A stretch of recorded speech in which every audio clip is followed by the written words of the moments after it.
तो मेरे भाई देखो जीएस के लिए है ना, मेरे मन में बड़ा बढ़िया एकदम फोटो आया है ये वाला, ठीक है।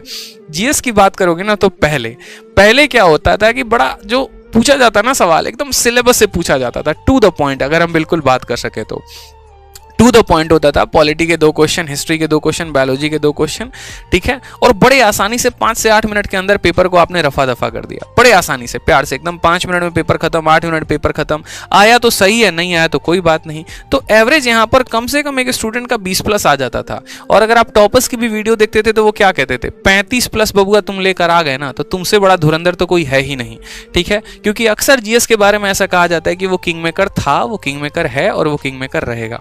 लेकिन पता है क्या, आज के मौजूदा हालात जो हैं वो भाई साहब एकदम बिल्कुल इतने हैं।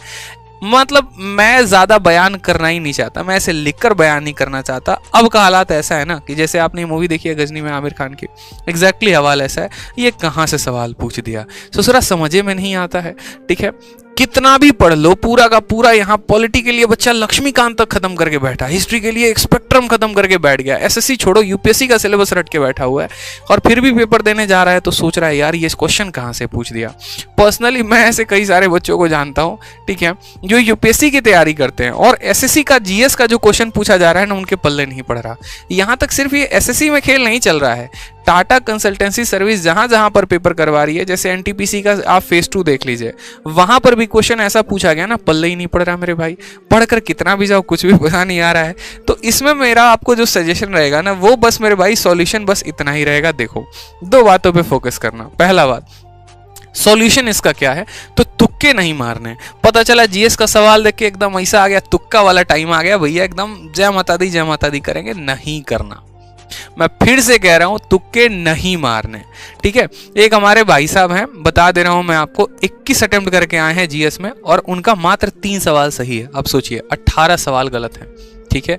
जो आता जाता पेपर था ना उसकी भी बैंड बज रखी है। 18 सवाल गलत होने का मतलब 9 नंबर आपके तो ऐसे ही चले गए, और 3 सवाल सही होने थे मतलब 6 नंबर आए।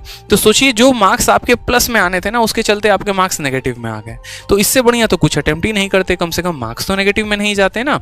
इस बात का ध्यान रखा करिए आप लोग, ठीक है। तो तुक्के नहीं मारने हैं, क्योंकि अगर तुक्के मारे तो पेपर के दौरान तो शक्ल ऐसी होती है, हर सवाल आपको एकदम अपना भाई लगता है, ठीक है। बहुत लोग यूपीएससी वाला मेथड भी अपनाते हैं, ऑप्शन नंबर सी, कुछ ना मिले तो ऑप्शन नंबर सी, अक्कड़ बक्कड़ बम्बे बो भी करेंगे, ठीक है, जय माता दी भी करेंगे। लेकिन भाई साहब जिस दिन आंसर की आती है ना, इससे भी बुरा हालात होता है। फिर उस दिन कसम खाते, क्यों किया, नहीं करना था भाई साहब, करना ही नहीं था, नहीं लगाने थे तुक्के, इससे बेहतर तो लगाते ही नहीं। तो जीएस में सिंपल एक बात ध्यान रखो, पढ़ कर गए हो उससे आ गया तो बहुत बढ़िया बात है, नहीं तो ऐसी वाली हालात होने वाली है। इसलिए मैं बहुत डिटेल में यहाँ पर नहीं जाऊंगा, बिल्कुल ज़्यादा डिटेल में बात नहीं करने वाला। ये पढ़ के चले जाओ, वो पढ़ के चले जाओ, यहाँ पढ़ के चले जाओ, इतने करंट अफेयर पढ़ के चले जाओ, क्योंकि इसमें जो अब होना है ना वो तो होके रहेगा, अब कोई रोक नहीं पाएगा, ठीक है।